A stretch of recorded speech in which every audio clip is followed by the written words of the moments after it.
It was 2:47 a.m. when my phone started vibrating on the nightstand. I groggily reached over, half blind, and saw a name I hadn't heard from in months. Officer Gary Nolan. Gary wasn't just an old friend. He was a cop with the kind of stories that made you rethink ever walking alone at night. I answered, and before I could say anything, he barked out, "Ethan, I need you to meet me. Now, don't ask questions." The urgency in his voice shook the last remnants of sleep from my brain. "Gary, what the hell?" "Ethan now."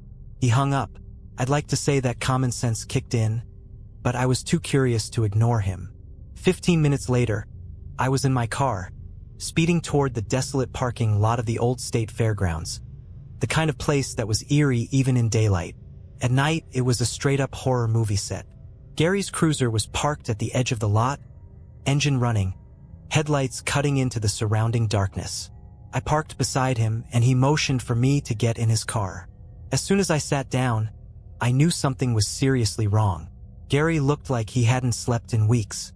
His hands trembled as he lit a cigarette, his eyes darting around like he expected someone, or something, to lunge out of the shadows. "Gary, what's going on?" I asked. He didn't answer at first, just took a drag and stared ahead. Finally, he muttered, "You ever seen something that wasn't supposed to exist?" I frowned. "What are you talking about?" He reached into the glove compartment and pulled out a body cam. He hesitated before pressing play, like he wasn't sure if he really wanted me to see it. The footage was shaky, disorienting, showing the inside of an old, decrepit house. The kind you'd expect to see condemned.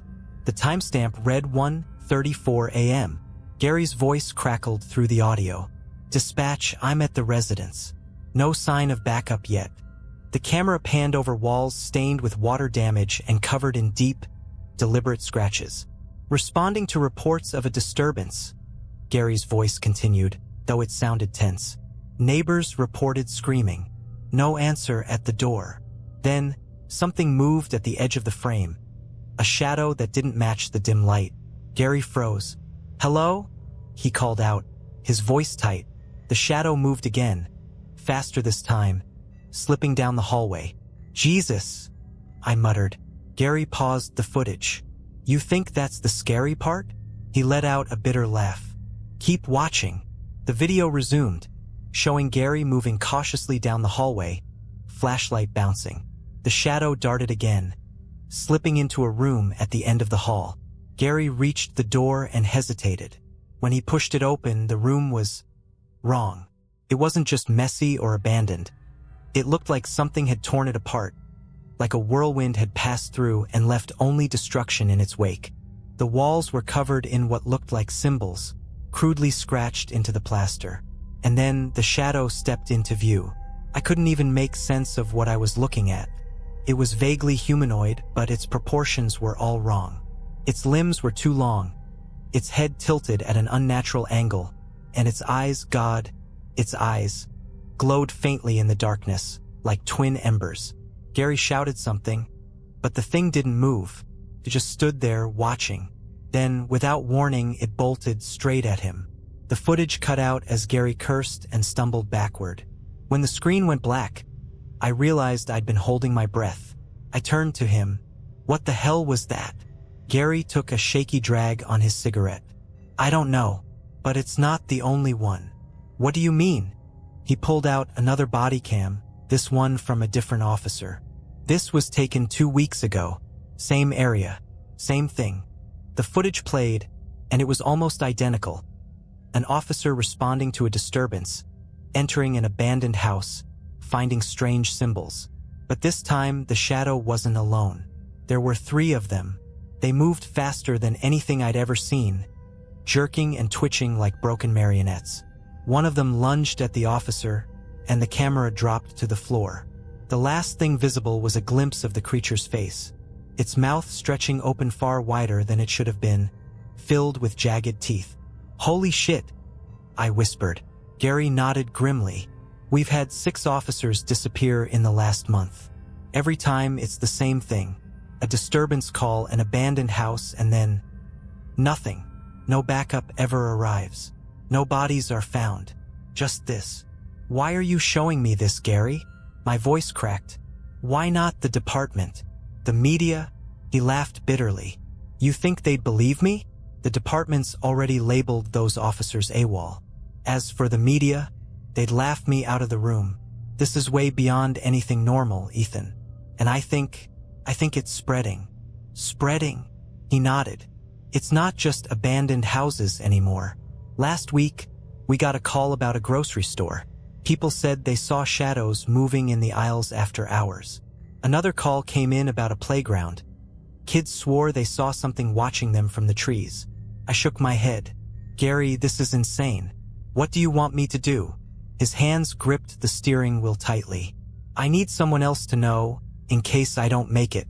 Someone has to understand what's really going on." Before I could respond, his radio crackled to life. "Unit 12, we've got a 10 to 96 at 214 Blackwood Lane. Respond immediately." Gary stared at the radio, his face pale. "That's the address from the first video." I felt a chill run down my spine. "You're not seriously going back there, are you?" He gave me a grim smile. "I don't have a choice." Before I could argue, he threw the car into gear and sped out of the parking lot, leaving me sitting there with nothing but the echoes of his last words and the creeping sense that whatever was happening, it was far from over. Gary's taillights disappeared into the night, leaving me alone in that desolate parking lot. My heart hammered in my chest. I didn't want to follow him, I didn't even want to know more. But something about the way he looked at me before he left stuck. Like he knew he wouldn't come back. Against my better judgment, I got back in my car and followed him. The address wasn't far, maybe a 10-minute drive, but it felt like hours. The streets were empty, eerily quiet. Even the occasional hum of a passing car felt intrusive, like it didn't belong. When I pulled up to 214 Blackwood Lane, I parked a block away. The house was even worse than I imagined. The porch sagged under its own weight, and the windows were dark, like they'd been covered with something to keep out the light. The whole place radiated unease, as if the air itself didn't want to get too close. Gary's cruiser was parked out front, lights off. No sign of him. "Gary?" I whispered under my breath. My gut screamed at me to leave, but curiosity, or maybe stupidity, drove me forward. I crept toward the house, my footsteps crunching on the gravel. As I got closer, I noticed something odd about the air. Felt heavy, like walking into a sauna, but without the heat. My breath fogged in front of me, and a faint hum filled my ears, barely audible but impossible to ignore. The front door was ajar. I pushed it open with trembling hands. Inside, the house was a wreck. The wallpaper peeled in long, curling strips, exposing the wooden frame underneath. Furniture lay overturned, covered in a thick layer of dust, and the floor was littered with broken glass and debris. But the symbols, those were fresh. They covered every wall, carved deep into the wood and plaster. Some looked almost like letters, but none that I recognized. Others were jagged and chaotic, like the frantic scratches of a madman. "Gary," I called out, my voice barely above a whisper. No response, only that hum, louder now, vibrating through my skull. I moved further inside, my flashlight casting shaky beams of light across the destruction. The floorboards creaked under my weight, groaning like they might give way at any moment. Then, from somewhere upstairs, I heard it. A thud. "Gary," I hissed, my voice cracking. Nothing. Just another thud, followed by the unmistakable sound of something being dragged. I shouldn't have gone up there. I should have turned around, run out of that house and called for help. But instead, I climbed the stairs, each step an act of defiance against every survival instinct in my body. The second floor was worse than the first. The symbols were everywhere, and the air was even thicker. Felt like trying to breathe through a wet towel. The hum grew louder, almost deafening now, making my head ache and my vision blur. At the end of the hallway, a door stood slightly open. Faint light flickered from inside. I approached slowly, my hand trembling as I pushed it open. The room beyond was small, empty except for Gary. He was kneeling in the center of the floor, his back to me, his body rigid and unmoving. Gary? My voice quivered. He didn't respond. I stepped closer, my flashlight illuminating the floor around him. My stomach turned. The symbols weren't just on the walls. They were carved into the floorboards, spiraling inward toward Gary. And he was holding something. A notebook. "Gary, we have to go," I said, my voice rising. "Come on, man. This place isn't safe." Slowly, he turned to face me. I wish he hadn't. Gary's eyes were wide, unblinking, and wrong. The pupils were enormous, swallowing almost all the color from his irises, and his expression was twisted into something between terror and awe. His mouth moved, but no sound came out. Then he lifted the notebook, holding it out to me. His hands shook violently, and I realized he wasn't offering it, he was trying to get rid of it. "Take it!" he finally rasped, his voice raw and broken. "For God's sake, Ethan, take it and get out of here." I didn't move, couldn't. My legs were rooted to the spot, and my heart pounded in my ears. Gary's face contorted into a mixture of desperation and anger. "Take it!" he screamed, shoving it into my hands. The moment I touched it, the hum exploded into a deafening roar. The symbols on the walls and floor began to glow, faint at first but growing brighter by the second. The air around us seemed to ripple, distorting like heat waves rising from asphalt. And then I saw them, the shadows. They poured out of the walls, the floor, the ceiling, dozens of them, maybe more. They moved unnaturally, twitching and jerking, their forms constantly shifting. Some were tall and thin, others hunched and twisted, their glowing eyes locked onto us. "Run!" Gary shouted, shoving me toward the door. "Don't stop, Ethan. Don't look back." I bolted, clutching the notebook to my chest. The hallway stretched out before me, impossibly long, the stairs seeming miles away. Behind me, Gary screamed, a sound that will haunt me for the rest of my life. I didn't dare turn around. I stumbled down the stairs, nearly falling, and burst out the front door into the night. The hum stopped the moment I crossed the threshold, replaced by an eerie silence. Gary's screams were gone. The house stood there, dark and still, as if nothing had happened. But the notebook in my hands was warm, almost burning, and I knew that whatever had taken Gary wasn't done with me. I didn't stop running until I was back in my car, my chest heaving, heart slamming against my ribs like it wanted out. I slammed the door shut, locked it, and gripped the steering wheel so tight my knuckles turned white. My breath came in ragged gasps as I stared at the house in my rearview mirror. It looked normal, quiet, just another rundown, forgotten relic of a neighborhood in decay. But I knew what I saw, and I still had the damn notebook. It lay on the passenger seat, a sinister thing, bound in cracked leather with no markings on the cover. It was heavier than it should have been, like the weight of it wasn't just physical. It felt alive. I didn't want to touch it again, but leaving it there felt even worse. Like if I turned my back, it might do something. I grabbed my phone, my fingers trembling as I dialed 911. The dispatcher answered, her voice calm and measured, but I struggled to form words. There's something at 214 Blackwood Lane," I stammered. "You need to send someone. Cop Gary Nolan, he's in there. He's gone." But the line went dead. No static, no beeping, just silence. I stared at my phone in disbelief before dialing again. This time, it didn't even ring, just silence. Then, after a few seconds, I heard it, the hum. I threw the phone down like it had burned me. "What the hell is going on?" I whispered. I needed to think, to figure out what to do.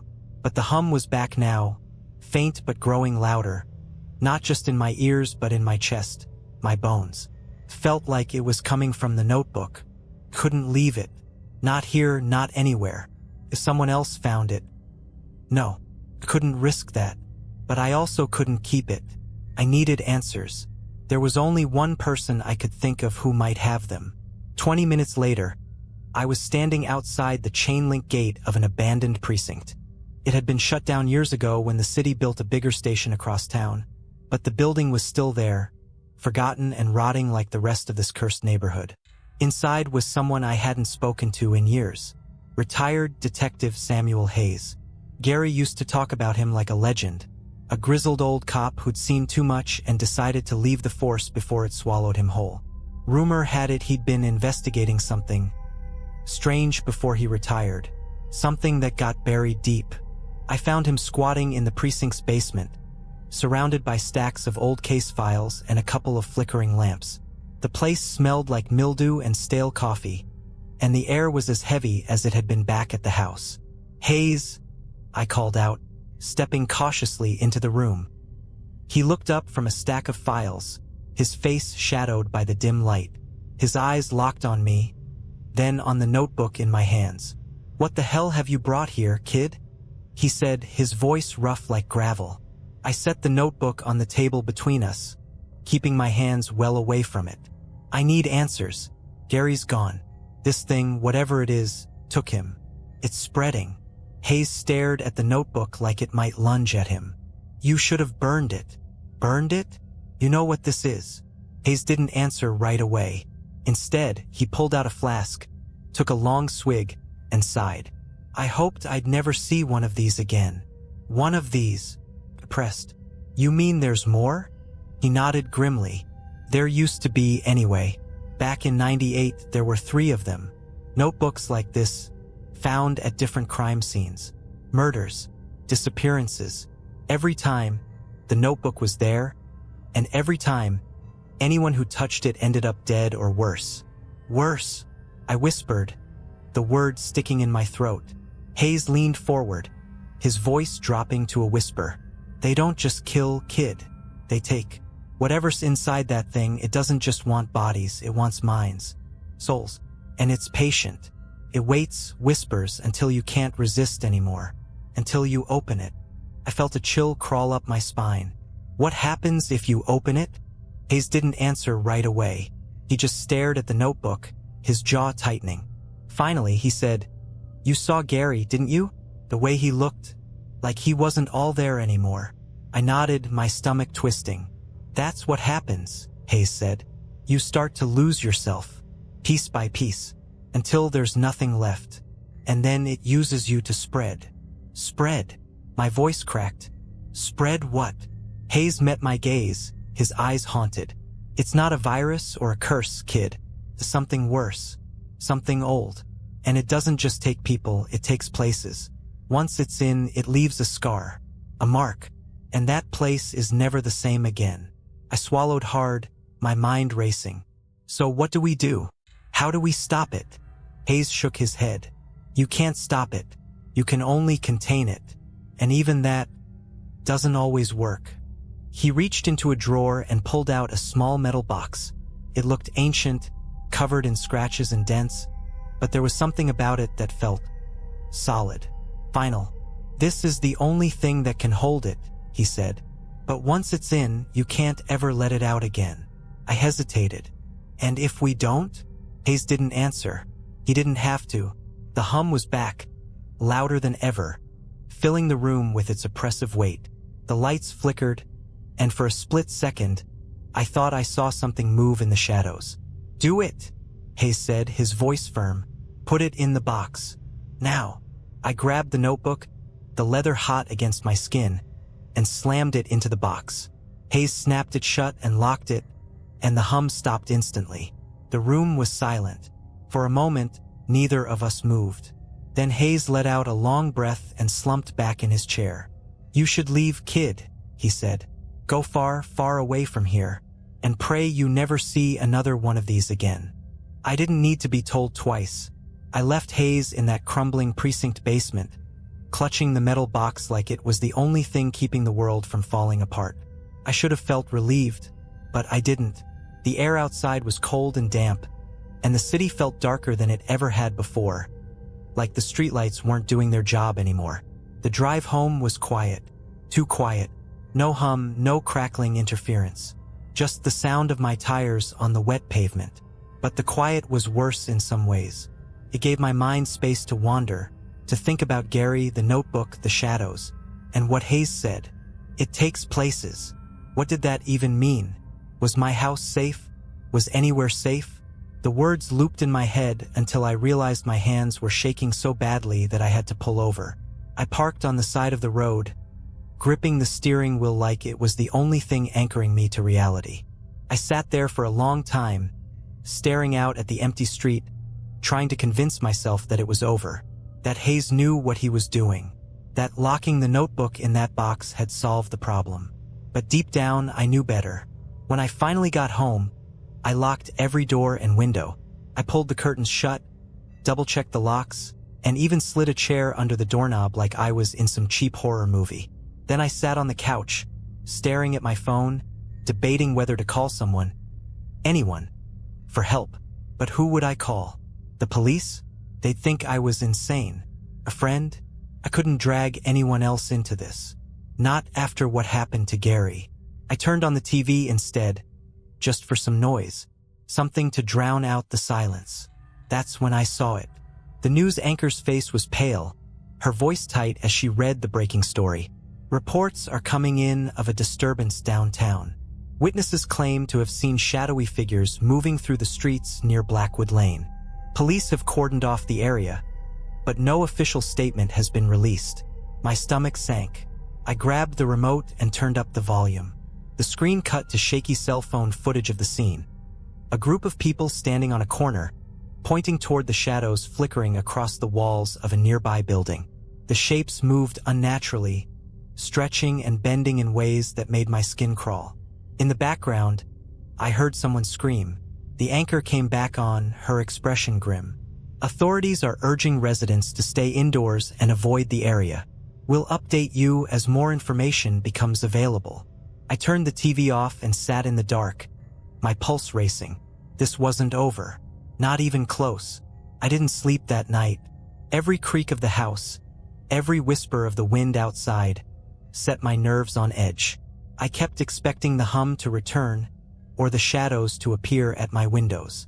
But the night passed without incident. By morning, I'd convinced myself that maybe, just maybe, Hayes had managed to contain it after all. The news didn't report anything else about the disturbances, and the city seemed to go about its business as usual. But then my phone buzzed. It was a text from an unknown number. "We need to talk. Basement of the old precinct. Now." My stomach dropped. It had to be Hayes. But why wasn't he using his own phone? And why was he texting me? I almost ignored it, but something told me I couldn't. I had to know what was going on. The precinct looked the same as before. Rotting, lifeless, forgotten. I parked in the same spot and made my way to the basement, my heart pounding with every step. "Hayes!" I called out as I descended the stairs. The air down there was damp and stale, but the metal box was still on the table where we'd left it, locked tight. No sign of Hayes. "Hayes!" I called again, louder this time. Then I heard it, a faint scraping sound, like metal on concrete. It came from deeper in the basement, beyond the dim light of the lamps. I hesitated, every instinct screaming at me to turn around and leave. But I stepped forward. The scraping grew louder, echoing off the walls. I followed it to a small room at the back of the basement. The door was slightly ajar, and the sound was coming from inside. "Hayes!" My voice cracked as I pushed the door open. The room was empty, except for the box. It was on the floor now, the lock scratched and dented, like someone or something had been trying to open it. And next to the box was a single word, scratched into the concrete floor: "Run." My blood ran cold. I spun around, my flashlight cutting through the darkness. But the basement was silent, too silent. Then, from behind me, the hum began. It was low at first, almost imperceptible, but it grew quickly, vibrating through the floor, the walls, my chest. The lamps flickered, and the shadows came. They poured out of the cracks in the walls, the corners of the room, the space where the ceiling met the floor. Dozens of them, shifting and writhing, their glowing eyes fixed on me. I bolted. I ran up the stairs 2 at a time, the hum roaring in my ears, the shadows close behind. I didn't dare look back. The basement door slammed shut behind me, but I didn't stop running until I was in my car, the engine roaring to life. As I sped away, I glanced in the rearview mirror. The precinct was gone. Not just out of sight, it was gone. The lot where it had stood was empty, as if it had never been there. The hum was gone too, but I didn't feel safe. I don't think I ever will again, because whatever this is, it's not contained. And it's not finished with me. I didn't stop driving until I was miles outside the city. The farther I got from the precinct or whatever had replaced it, the quieter the world seemed to become. But no matter how far I drove, the feeling never left. That itch at the back of my skull, the sense that something was still watching, waiting. I found myself parked at the edge of an empty highway rest stop just before dawn.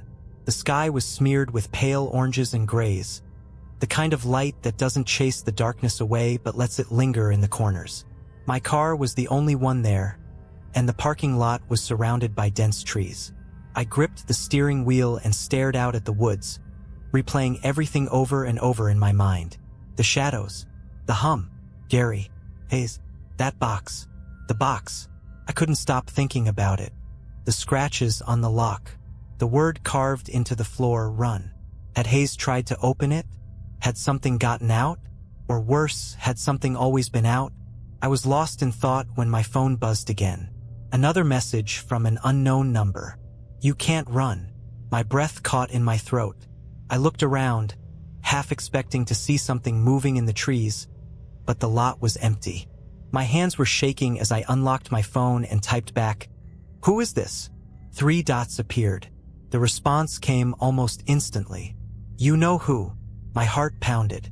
I felt exposed, like something was right there, just out of sight.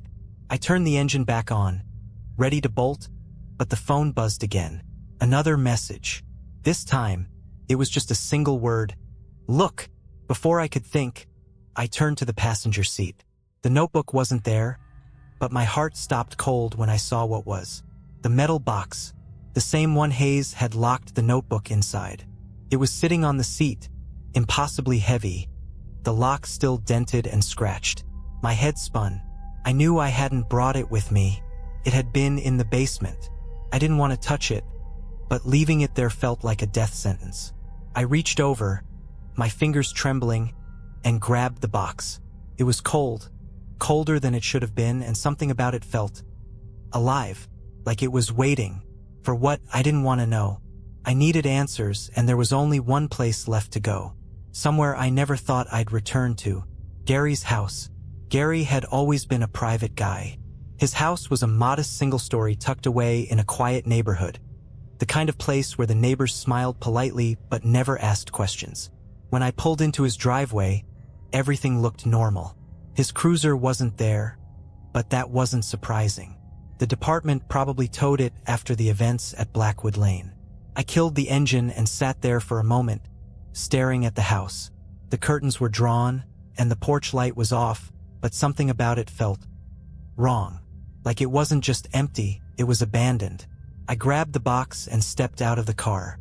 The early morning air was cool and still, but as I approached the front door, that heaviness returned. The same suffocating weight I'd felt at the house and the precinct.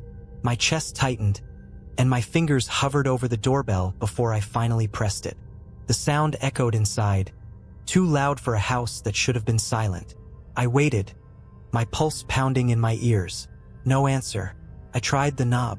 It was unlocked. The door creaked open, and I stepped inside. The air was stale, thick with the smell of dust and something faintly metallic. The house was dark, the only light coming from the thin beams of early morning sun slipping through the curtains. The living room was untouched. Gary's furniture still in place, the TV remote sitting on the armrest of his recliner. But the silence was absolute. No hum, no creaks, nothing. "Gary," I called out, my voice echoing unnaturally. No response. I moved deeper into the house, the box growing heavier in my hands with each step. Something wasn't right. The house felt wrong, like it had been frozen in time. Everything was exactly as it should have been, but it felt staged, artificial. I reached his office and pushed the door open, and there he was. Gary sat at his desk, his back to me, completely still. His chair creaked as I approached, but he didn't move. "Gary," my voice cracked.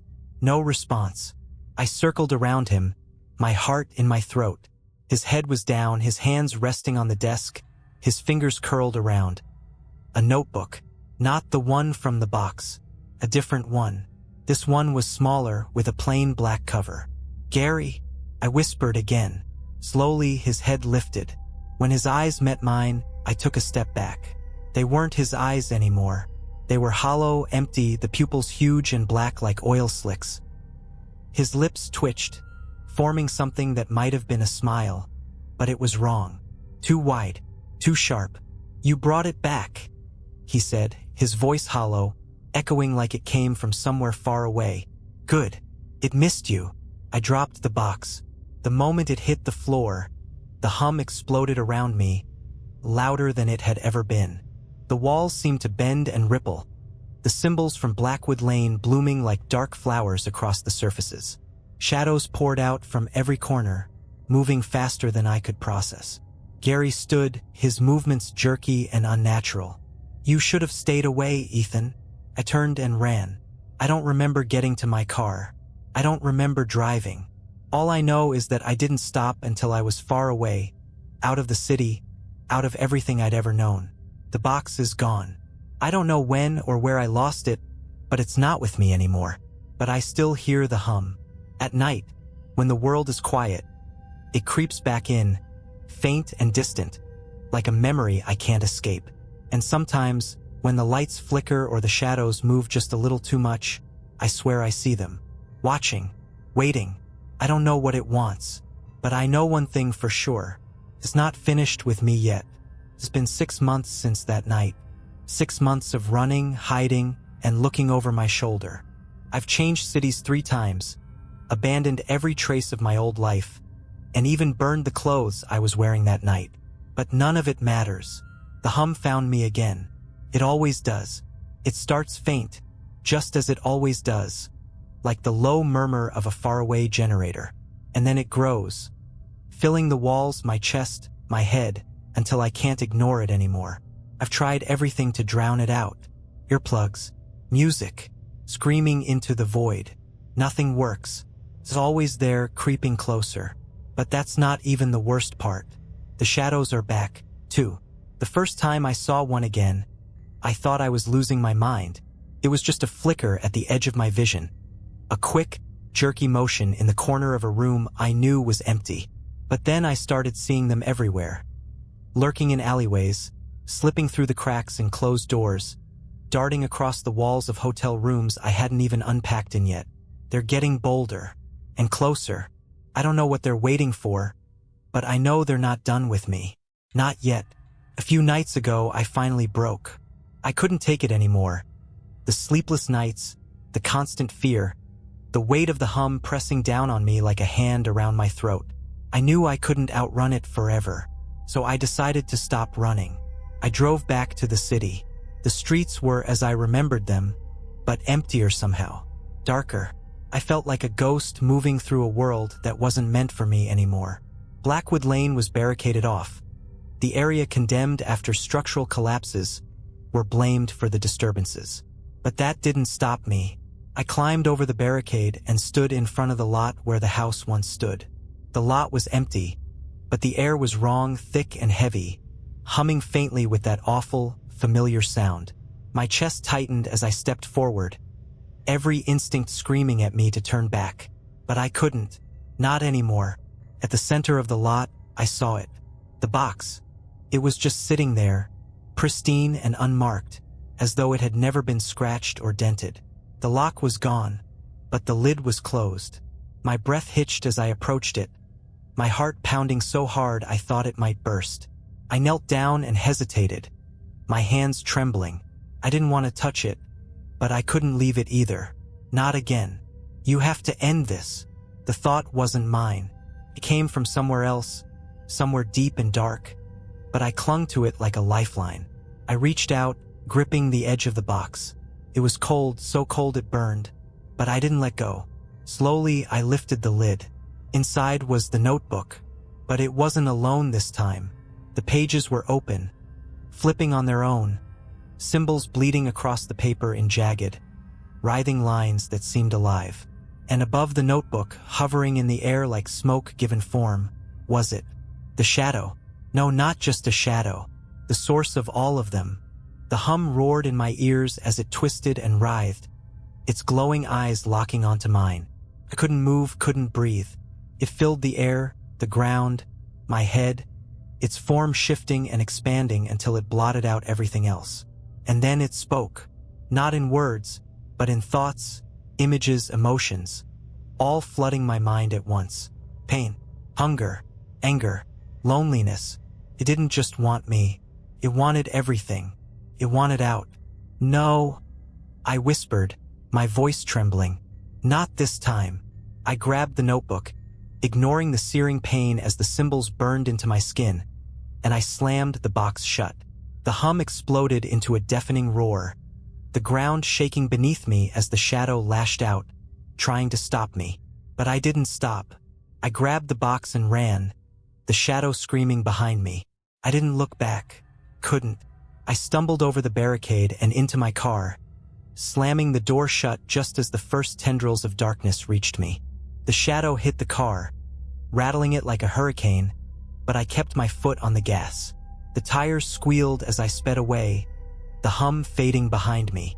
I didn't stop driving until I saw the sun rising over the horizon, burning away the last traces of the night. That was 3 days ago. I'm sitting here now, writing this down because I need someone to know what happened. I need someone to understand. The box is in the trunk of my car, locked tight, but I know it's not over. It's never over.